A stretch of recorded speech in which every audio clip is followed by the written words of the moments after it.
At long last, I am able to say a few words of my own.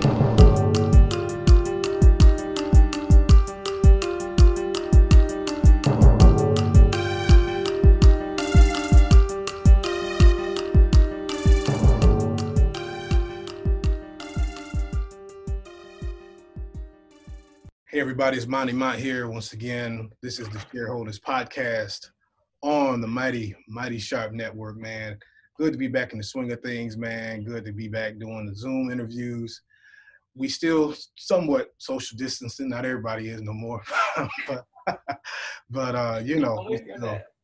But I'm glad just to learn the Zoom because it makes it a lot easier for my interviews and things. So I'm really enjoying this. I have on today a woman of a lot of hats she wears, multitasking, doing a whole lot of stuff. Miss Mira Cassidy. I almost messed it up again. Is that right? It's okay. We just talked about this, and I want to say Mira. It's Mira Cassidy. How you doing? Mira with an I always say. Yeah. All right. So, how are things with you today? Things are well. Things are well. Thank you so much for having me. I appreciate that. Oh no, it's How are you? I'm doing good, staying safe, doing what we can do out here. I know that's right. I'm like you. I'm trying to still social distance. Yeah. Give Ready. Me 6 feet. Give me 6 feet, please. Oh, seriously. But as you guys know, if you've been following the show, we love talking to entrepreneurs. We love talking to people who are doing things and trying to better themselves and then better people as they go along their journey. And, we search social media. We usually search the hashtag entrepreneurs and see who comes up. And so my little assistant, she said, check this one out. So I checked it out and I really like what she had going on. So I appreciate that. Thank you. Yeah. So let's get into a lot of things. You are, first of all, I'm going to try to read some of your resume. You're an author. Okay. You are a journalist, a motivational speaker. You've got 2 books out on Amazon right now. You're a mother. You're a whole, a Black woman in America right now, which is just enough in and of itself. But let me first ask you this entrepreneurial spirit that you have. I like to ask a lot of my guests, did you develop this, or is this something that you've always just had in you, from the beginning? I definitely developed it. Entrepreneurship was not something that I originally had in mind. Growing up, I studied telecommunications for middle school and high school. So you couldn't tell me that I wasn't going to be, a journalist at that point in my life. But, life took some different steps and things like that. I ended up being a mom pretty young and, did what I had to do. I got to work. So I went to the healthcare field for 10 years and just had no thought about anything as far as being an entrepreneur. But then I learned that even in healthcare, it's still a business. But at that point, I was on a journey of trying to learn as much as I could as far as the medical field and kind of, do different things with that. What do I want to do? Do I want to do this? I want to do that. But the company that I work for laid off 900 employees and things changed. So after that, I went back to school and, got back into writing and all the things that I love to do and was like, this is what I miss. This is what I want to do. This is what I need to be doing. So long story short, pretty much that's kind of where it started from that point. And, went on, wrote my books, went into motivational speaking, and I guess for us it's kind of pretty much history. Now, would you say is journalism then your first love, kind of where you really? I would say it is my first love because it's just what I always thought I would do. Mm-hmm. And don't get me wrong, I'm not like a big time journalist, not yet at least. I have humble beginnings for sure, but just being, I'll never forget being in the 8th grade and being most likely to have a career within, journalism and broadcasting. Wow. Because I was always an on-air talent. I had great ideas. I went on in high school to work for the Youth Video Institute, which taught me even more techniques as far as journalism is concerned. It was through the Indiana Black Expo office in Indianapolis. So I did things like student producing.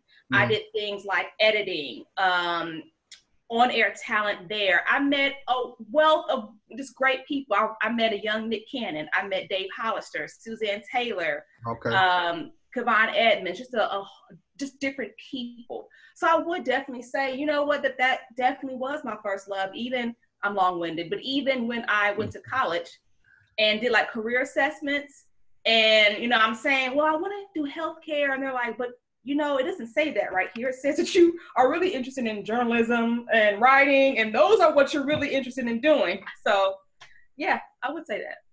It's interesting because, and I want to get to your writing and your books and things. I haven't actually had a journalist on, but it's funny how even when we see in these times, we're seeing a lot of journalists who are in the field and, you know, they're covering the protests and putting themselves in harm's way in some points. And some journalists have been arrested. And I think people don't understand what journalism really is. I think people think that the person on TV talking, you know, doing your news, and they probably were a journalist at one point, but that's not really out in the field. You know, the guy that you watch on the nightly news is behind the desk.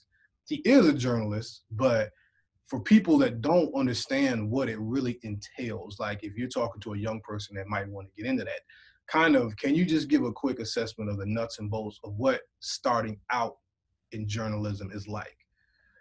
Well, you definitely have to remember that hours are not going to be what you may look for. You have to go out there and if there's a story, you got to go out there and get it.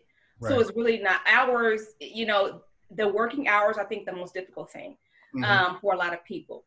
And you have to, with anything is going to be hard work and dedication.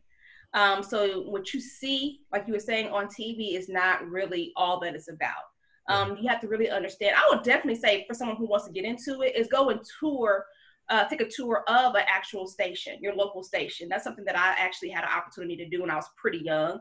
I had an opportunity to meet, you know, Brian Wilkes and sit and talk with him. He's actually a meteorologist locally, he still is. Then there was also Cheryl Adams, I believe it was at that time. But to actually tour the studio and actually talk to these people and see what it's really, really like. It's not it is not just easy going, I'm going to write this story, I'm going to do this, I'm going to do that. No, it's a whole lot of work that goes into it.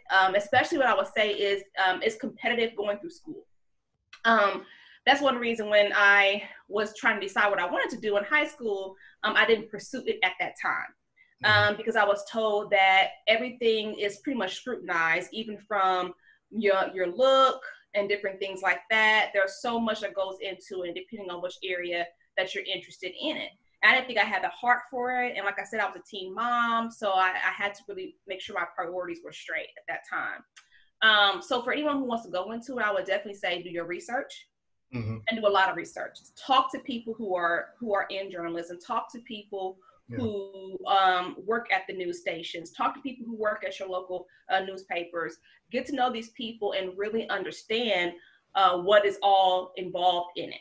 And that's with any career that you're looking to do. You really need to get involved and talk to people and really see what is your life like from the time you wake up to the time you go to bed.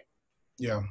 And I love in the way you even started that, because it's not like a regular 9-to-5, you know. It's not. It's not like a regular 9-to-5. No. The story, you trying to interview someone, you know, it's a lot of that goes into it. But thank you for that. So now also, not just in journalism, you wrote 2 books, and one is called Let Mia Tell It, and the other one is Bounce Back from Tragedy. So can you just, I know it's probably a lot you could talk about with that, but can you kind of encapsulate what made you want to write books and then what you put into those 2 books from your own personal experience? What made me want to write books was actually my own personal struggle, you know, being in a relationship where I was in an abusive marriage and looking for a way out. Just going through so much confusion. My first book actually just kind of poured out of me because I needed a way to cope with what I was dealing with. So one day I just sat down and literally just started writing, writing. And that's how my first book, you know, came into existence. I just needed a way to cope with the situation. I'm seeing him every day.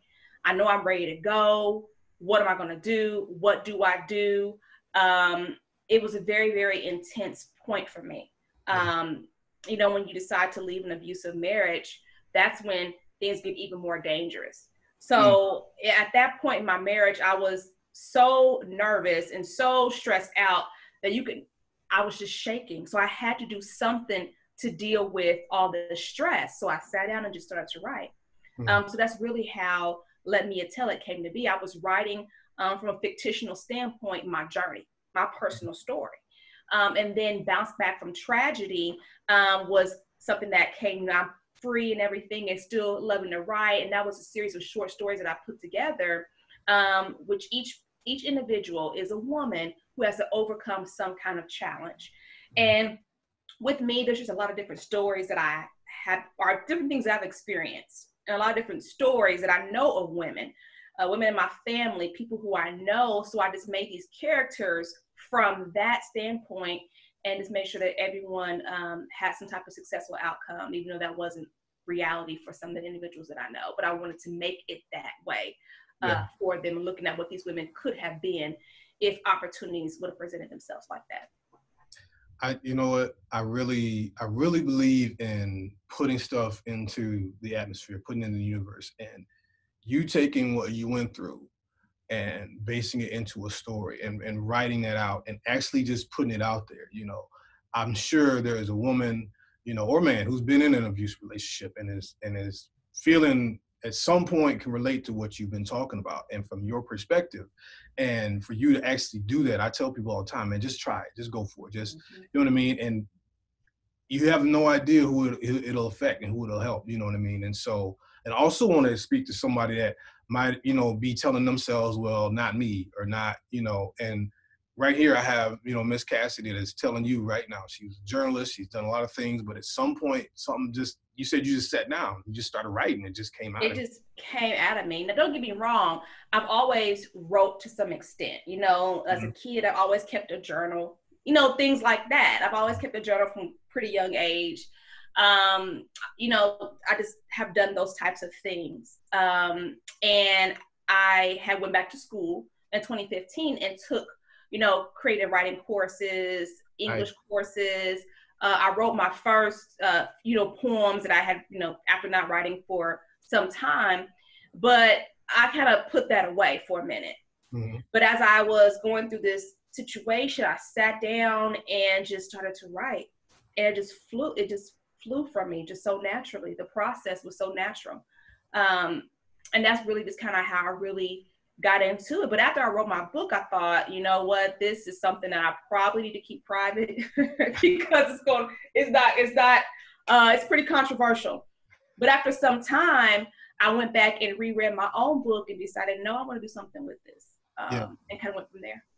But I'm going to mess up and forget her name, but I interviewed another author, and she had kind of the same similar experience where she wrote some things she'd been through, and she said exactly what you said. She said, I wasn't going to even put it out because it was really personal, and I felt like, and then she eventually did, and it worked out. That's amazing. So to kind of transition then, you also have I'm Loving Me Project.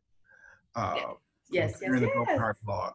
So did that kind of correlate where that was kind of the next step for you, or did you just kind of organically come up with that? Now, I'm Loving Me Project is a wonderful organization that I just kind of support through writing. Okay. So founder Gloria Ward came up with this amazing idea to inspire 1 million women across the world. And she put together this organization to do just that. So I came in contact with the organization and just loved what it stood for, just loved how it was about uplifting women, and began to write and provide and assist with providing content for the organization. That's kind of how that came about. Yeah. So one thing I would say about I'm Loving Me Project is it's really wonderful how they look at all different aspects of the journey of a woman, from women in business, from healing, from, you know, being a mother, from dealing with what we're dealing with now with COVID-19. They give current suggestions and tips on how to survive in day-to-day life and how to be successful as a woman. And give you tools and resources to do that. So I had to jump on board with them and, you know, be supportive and assist. And I'm just excited about being a part of that. Oh, that's awesome. That's awesome. So I like to ask people this question too, especially with entrepreneurs. Have you had any mentors along the way, you know. And I always say, you know, anybody that's in your life, a teacher, a pastor, or whatever, that you can say, you know, I learned something from this person, I gleaned something from this person, you know, or even just, you know, a kind of a constant relationship with a friend that you can consider a mentor. Do you have any people like that in your life? Oh, absolutely. Absolutely. Now, one thing I will say is my journey is not an easy one. If you read Let Me Tell It, it's not an easy book to read. My journey is not an easy one. But there's always been someone, somewhere along the line, to be supportive or to give me that listening ear. You know, back in high school, Tamika Black, a teacher, she was actually, you know, also a relative of mine, a distant relative of mine. But the wonderful thing about Miss Tamika Black is that she was born disabled, and instead of feeling sorry for herself, she lived her life and still lives her life to help and inspire other people. So though she's in a wheelchair, she went on to do all these great things to become like an AKA, a teacher, an educator, and she still is a source of encouragement, and we still keep in contact with each other. But she definitely was a sounding board way young, when I was much younger in my journey and really struggling and dealing with a lot of difficult things, you know, at home and all kinds of things. Moving forward, people who have helped me along the road, I would definitely say currently, Darieth Chisholm. With Darieth, she is actually she was a former NBC news anchor. Okay. And what I do with her is I'm getting training to perfect my motivational speaking. That's very important. Whenever you are into wanting to be successful and do something, do it right. Do it right.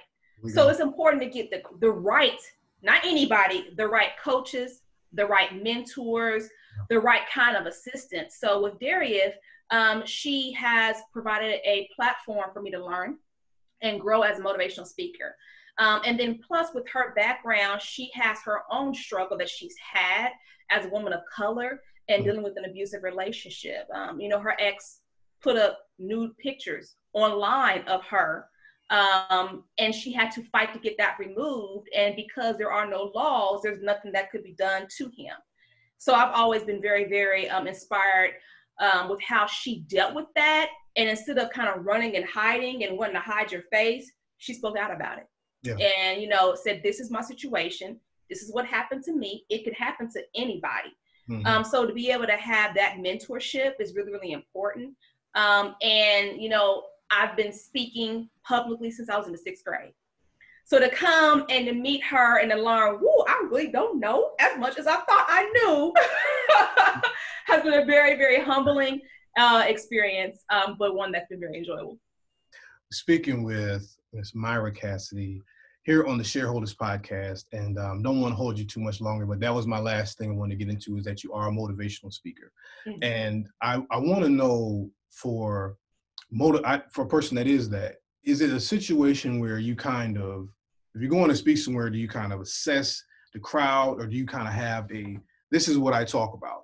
And if, you know, you kind of let it fit, you know, how do motivational speakers kind of judge who they are motivating? Is it kind of a case-by-case thing, or do you kind of have where you just tell of your experience and hope somebody is helped by it? Like, what is your approach when you're motivational speaking with people? Well, it's different. It's different. One thing I would say about being a motivational speaker is always be ready, because you never know when an opportunity is going to present itself where you need to speak up and you need to be, you know, inspirational to someone else. That's one thing I learned the hard way. There was one situation where I was just kind of wore out physically, wore out just mentally from my own journey, and had an opportunity to speak and decline.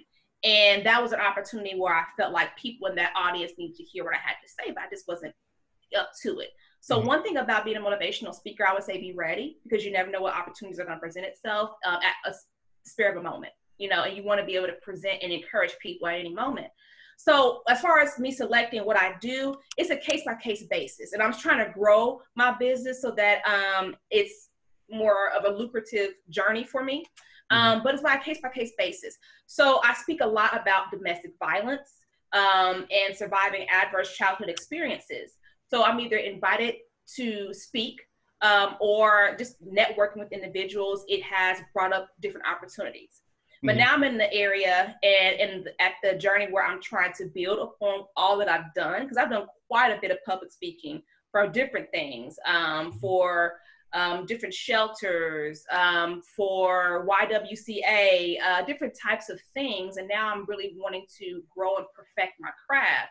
So I'm at the point now to where it's going to be putting together all the material and saying, hey, this is what I do.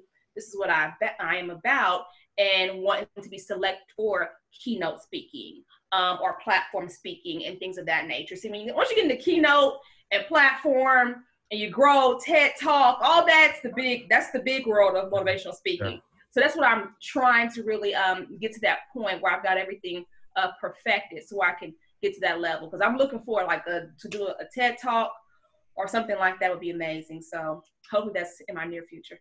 Well, I really believe it. You have a great personality, and thank you, Mont. I mean, and you speak well. So it's funny. I was just watching some TED Talks actually last night, and that's definitely there out there for you. I really hope that. But I like to ask one more question with my guest. Sure. Is there anything that you've read lately, or a favorite book of yours that you can recommend just to the audience, aside from your books, of course, but anything else that you kind of read lately that you could maybe recommend and pass along? Absolutely. Let me give you three.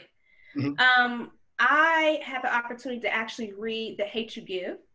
Oh. Okay. I, of course, I saw the movie, but I didn't read the book. I have a son who's dyslexic, mm-hmm. and he had to handle this assignment while we were off in quarantine and all of that. Mm-hmm. And he needed a little bit of assistance. So it was so much fun being able to work with him on this assignment and read that to him and see how the movie was different from the book and really dig deeper into all that she was trying to teach the world. Yeah. So that was a neat experience. Also, as far as nonfiction, I would recommend this to anybody, but especially any woman and any woman of color. Bola Sunukbi, I know I'm mispronouncing her last name, but she is the founder and CEO of Clever Girl Finances. That's Clever Girl Finances. And basically what she does is teach women of color, how to make it as far as knowing the business of money. So I love this book. I've had it in my possession for a while. It's more like a workbook, but it's really about understanding money, understanding how to make money, understanding financial security. And that's just something that I think women, especially women of color, need to understand. Yes. Especially single women. You need to understand the money game, how to make it. And yes, you can grow and make wealth, and you just, you never know what's going to happen in your journey. So if you're ever in a situation like I found myself in without a husband, you need to know how to make it. And to, not hit poverty level, you need to know how to keep going. So that's a great book. And I just started reading Solomon Northup, 12 Years a Slave. So okay. I just started reading that. I've had that in my possession for a while too. I didn't have the heart to read it, not yet, but now I'm ready. Yeah. So I just started reading that. Awesome, man. Awesome. Listen, I know I said it was like, I got one more question real quick, but okay, absolutely. Now I don't know if I've asked anybody this yet because of what the circumstances, but what are you telling your children about what we're going through? Because these are kids that are dealing with something that we've never really seen, or at least haven't seen in this like situation. This up front. Like this, how are you telling your kids how to deal with COVID and now with the social unrest? And they might be just looking on the TV like, what is this? And what is happening? How are you as a mother kind of relating to your children, how to deal with this stuff? Ooh, I hope I'll take up too much of your time on this question. I really, really appreciate this question because as a mother, I try to be as authentic as possible with my children and to prepare them. Mm-hmm. Prepare them for the world, not to shield them and hide things from them. So we talk about it and we talk about it openly. Now, as far as I have different ages of children, so that makes it a challenge. Yeah. Because my youngest is 8, my oldest is 18. So I have getting ready to be a sophomore in college. He's getting ready to go into his junior year, my son, and then baby girl's getting ready to go into 4th grade. Wow. So being able to explain things at a level where they understand. Mm-hmm. And also for my 8-year-old, where she's not scared. That's a big thing. And then having a Black son, okay? That's a big concern too. So I'm gonna try to keep this question concise. How do I help them understand what's going on? When it comes to the virus, it's about really making sure they understand no matter what happens, I got you. Mama's gonna find out a way. We're not gonna go hungry. The lights are not gonna get cut off. We're gonna be just fine. But then also some understanding, wash your hands. Okay. As soon as you come in the house, wash your hands. We're not gonna go all the places that we used to go. But we're going to try to make home as safe and fun as possible. So we had planned, I wanted to take them to Florida. That didn't happen. So what I did instead was I rented a house a couple of cities away, made sure it was clean. And we went up there and had a great time. We got to get out the house, you know, get out of lockdown, just have a great time. Now, as far as everything that's happening with because I'm in Indianapolis. So it was crazy. It was crazy a couple of weeks ago. It was really crazy. I think 3 people lost their lives here. So this is a big one for me because I feel like it hits home for me and my family in the most realest way. Because I've had a sibling to be arrested because of the color of his skin. And he didn't do anything. He was at the age of 16 at that time. He had 2 police officers draw weapons up on him. He had these police officers basically insinuating that he was on drugs or a drug seller, things of that nature. So to wake up one morning to your parents, I'm in middle school, to wake up one morning and to hear your parents on the phone, you know, trying to figure out what's happening to my child, and then to go through what that did to our family. And to see how they had to fight for something that was unfair in the first place was really unfair. I remember, you know, they had to go to court. Thank goodness it was dismissed.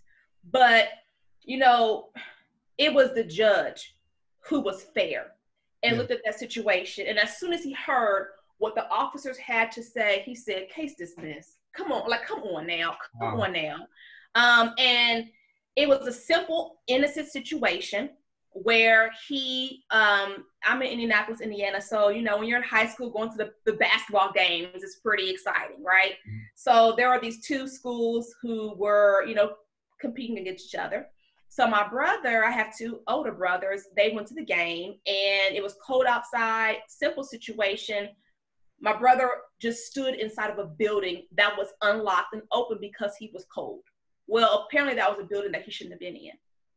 He had no knowledge of that. There was, from what I understand, no signs of that. It was the owner didn't lock the daggone door. But the police officers involved took that as an opportunity to see a young Black male and arrest him unfairly. You know, it didn't matter what he said. It didn't matter what he did. He was guilty. And the thing that frustrates me, and I hope I'm not taking up too much of your time, is because if my parents didn't have, first of all, it's raised us to be respectful, no matter what situation you're going through, okay? Comply, then complain. My brother may not have been here if he didn't know how to handle himself because he was alone. It was just him and 2 police officers at the age of 16 getting arrested. Mom and daddy wasn't there. Nobody else was there. So it was him knowing how to act. And it was also the fact that, thank goodness, my parents knew what to do as well as parents to protect their child. Because too many times, okay, I'm trying to get too emotional here, but too many times we as African-American people don't understand the process of what happens when you are arrested. When they say you have a right to remain silent, you absolutely have a right to keep your mouth quiet and to get the needed legal action, legal help. And you have to trust that process. And thank goodness that process was trusted and, you know, handled correctly. And he's fine, you know, but if he could have easily had that on his record, it could have ruined his whole, you know, college could have been out the door. He has a great career that could have been out the door. So I say all that to answer your question to say this. When I look at what's going on and I look at the fact that I'm raising a Black boy, Okay. My son has a 3.9 GPA. Okay. Wow. I tell my son all the time, all my children, that the first thing that people see is your skin color. They don't see that you're a Christian. They don't see that you have a 3.9 GPA. They don't see that you're a good kid who loves everybody. They see your color. And your color can get you killed.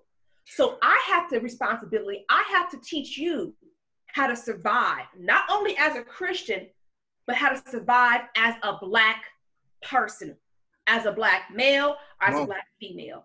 So when the situation happened in our city and in Atlanta, I said, look at this video. And I asked him, I said, do you know what's going on? My son said, justice for Khalil. I said, that's right, because we had just read The Hate You Give. I said, this is real life. Yeah. This is a real life thing going on here. So we talked about it. So the best thing I can do as a parent is to prepare my children to the best of my ability, because I don't want anything to happen to them. I don't want this virus to get them. That's real too. This virus is killing children. Yes, it is. I don't want this virus to get them. I don't want some type of other situation, to get them. So really, we're at a point, it's really, really real out here. Yeah. And we have to teach our children how to survive. It is survival techniques, and it's everything from even role playing. This is what you do if you're in a situation. So I'm able to actually use the situation that affected, my family and say, don't forget what happened to your uncle. That could have went very, very badly, very, very quickly. I said, and your uncle, his personality, who he is. Mm-hmm. The police officers did not care that this was an honor roll student. They did not care. So I use that example and say, if it can happen to our family, of course it can happen to anyone. And look what's happening in the streets. Yeah. Look what's happening. So I really believe that as a parent, you have to prepare your children and be real with them and teach them how to survive. Because if you don't, they may not survive because they never knew how to. Man, I mean, that's... Sorry, I just that is talking for a minute. No. We just gonna have to. We could keep this going for another 20, 30 minutes. But Mira Cassidy, thank you so much. I mean, I'm glad I asked that last question because I could feel your heart coming out of that. I have a lot of passion for that. I really do. And so it hurts when you're raising. It hurts. You're raising. Listen, you don't know my story.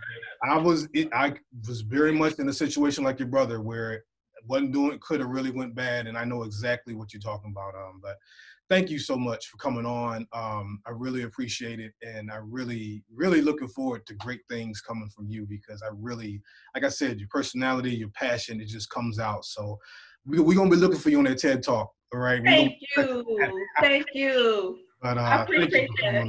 I appreciate it. I want you to have a blessed day. All right. And everybody watching, please check us out. Of course, when this comes up, support her. Real quick, too, where can they find you? Just give your plugs real quick. Oh, absolutely. So my website is miracassidy.com. So MiraCassidy.com. Also, I'm on Instagram and on Facebook. So check me out. DM me. And I'll get back with you. All right. Hey, thank you for the time. I appreciate it. Have a great day. All right. All right, you too. Thank you. All right. This has been a production of the Mighty Sharp Network. Executive producer is Monty Mont. Watch the corners and always stay sharp.